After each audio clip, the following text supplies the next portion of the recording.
नमस्कार, मैं हूं आपके साथ कविता राणा। इस वक्त के भयावह हालात ऐसे हैं कि ईरान में मातम है और इंतकाम की अग्नि में जलता मिडिल ईस्ट है। 28 फरवरी के दिन से खून की होली खेली जा रही है। अमेरिका इजराइल के हमले में ईरान ने अपने सुप्रीम लीडर अली खामेनी को क्या खोया, प्रतिशोध की अग्नि में समूचे मिडिल ईस्ट को जलाना ईरान ने शुरू कर दिया है। युद्ध शुरू हुए सोचिए 10 दिन बीत गए हैं, लेकिन अब तक ईरान के निशाने पर खाड़ी देश हैं। ईरानी सेना चुन चुन कर अमेरिकी सैन्य ठिकानों को तबाह कर रही है, लेकिन क्या इन्हीं हमलों में यूएई का सबसे बड़ा हिंदू मंदिर खतरे में है? क्योंकि जिस दिन से ईरान पर अटैक हुआ है, अबू धाबी में मौजूद बीएपीएस का स्वामीनारायण मंदिर बंद है। मंदिर के कपाट श्रद्धालुओं के लिए बंद किए गए हैं, लेकिन कब तक बंद रहेंगे ये कोई नहीं जानता। और ऐसे में आज ये जानना बहुत ज्यादा जरूरी है कि जंग के बीच बंद किया गया बीएपीएस टेम्पल यूएई के लिए क्या अहमियत, क्या इंपॉर्टेंस रखता है। खतरे में यूएई का सबसे बड़ा हिंदू मंदिर, जंग के बीच बंद किए गए मंदिर के कपाट, ईरान के निशाने पर हिंदू मंदिर। देखिए सिर्फ धर्म ज्ञान पर। दुश्मनी इजराइल और अमेरिका से है, लेकिन मिसाइलें खाड़ी देशों पर दागी जा रही हैं और इसके पीछे की सबसे बड़ी वजह है खाड़ी देशों में मौजूद अमेरिकी सैन्य ठिकाने। हालात इतने गंभीर हैं कि बदले के आग में जल रहे ईरान के सामने जो भी आ रहा है उस पर मिसाइलें गिराई जा रही हैं। अमेरिका इजराइल के ताबड़तोड़ मिसाइल अटैक से ईरान लहूलुहान है। हालांकि इनको भी कम नुकसान नहीं हुआ है, लेकिन क्या भी बात जानते हैं कि ईरान ने जिन देशों पर सबसे ज्यादा मिसाइलें दागी हैं उसमें यूएई भी आता है। मिडिल ईस्ट में बढ़ गई युद्ध की चिंगारी में ईरान अब तक यूएई पर सोचे 16 बैलिस्टिक मिसाइल्स और 117 ड्रोन हमले कर चुका है और ये दावा करने वाला यूएई खुद है। यूएई सरकार का साफ कहना है कि उसने ज्यादातर ड्रोन्स को इंटरसेप्ट कर लिया है, लेकिन 4 मिसाइलें उसके खुद के मुल्क में गिरी हैं और इन्हीं हमलों को देखते हुए यूएई ने अपना सबसे बड़ा हिंदू मंदिर फिलहाल के लिए अस्थायी रूप से बंद कर दिया है। अब अगर मैं मंदिर की खासियत बताऊं तो यूएई में 27 एकड़ में फैला श्री अक्षय पुरुषोत्तम स्वामीनारायण मंदिर आज भी भारतीय वास्तुकला, संस्कृति और आस्था का एक अनोखा संगम है। भले मंदिर निर्माण के पीछे बीएपीएस वालों का हाथ है, लेकिन जमीन देने वाला कौन है? यूएई के शेख। 700 करोड़ रुपए की लागत से बना ये मंदिर इतना भव्य है कि आज भी कट्टरपंथियों की आंखों में चुभता है। मंदिर की भव्यता ऐसी है कि इसकी लंबाई 262 फीट, चौड़ाई 180 फीट और ऊंचाई भी 108 फीट होने के साथ साथ 7 भव्य शिखर और 5 गुंबद भी हैं। इसमें बनारस घाटों की शैली पर बना एम्फी थिएटर है। सनातन धर्म के 8 मूल्यों के प्रतीक मुख्य द्वार पर 8 मूर्तियां स्थापित है। हैरानी देखिए इस बात की है कि मंदिर में भारतीय वास्तुकला और संयुक्त अरब अमीरात की संस्कृति दोनों नजर आती है। दुनिया की विभिन्न संस्कृतियों और सभ्यताओं की 250 से भी ज्यादा कहानियों को पत्थरों पर उकेरा गया है मंदिर के दीवारों पर, और इन्हीं खूबियों को समेटे बीएपीएस का स्वामीनारायण मंदिर यूएई की शान बन चुका है और इसी शान को तोड़ने का काम ईरान कर सकता है। और इसलिए सुरक्षा के लिहाज से श्रद्धालुओं के लिए अगले आदेश तक मंदिर बंद रहेगा।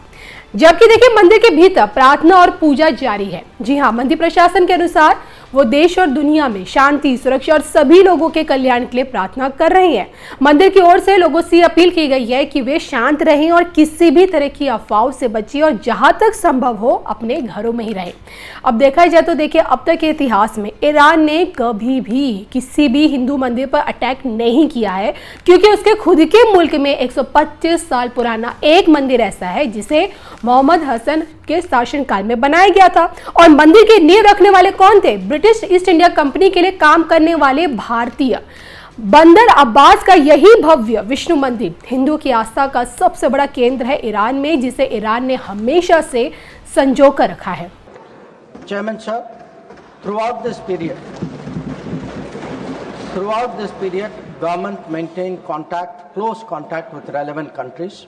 Honorable Prime Minister himself has spoken to the President of UAE, the Amir of Qatar, the Crown Prince of Saudi Arabia, the Crown Prince of Kuwait, the King of Bahrain, the Sultan of Oman, the King of Jordan, and the Prime Minister of Israel.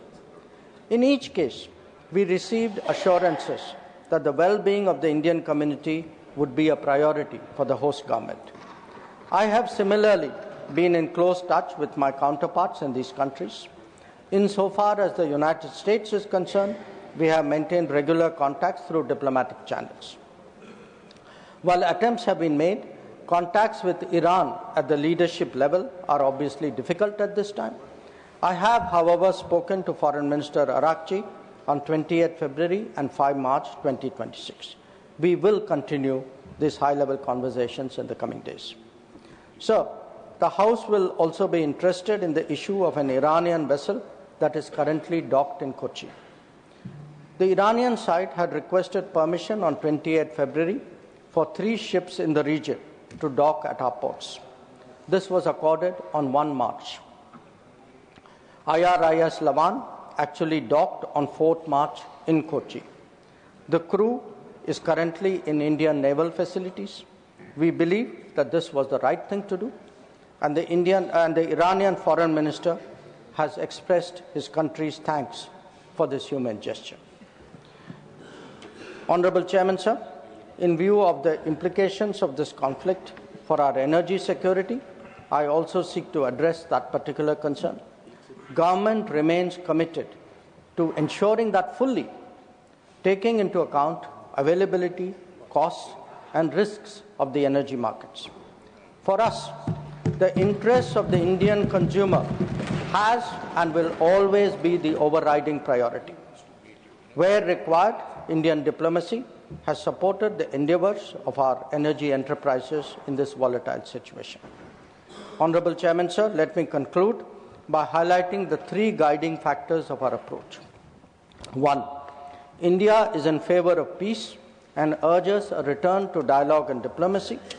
We advocate de-escalation, restraint, and ensuring the safety of civilians. 2.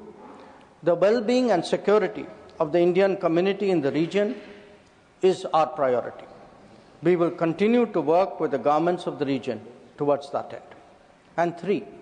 Our national interest, including energy security and trade flows, will always be paramount. I am confident, sir, that the government has the full support of this august House on this matter.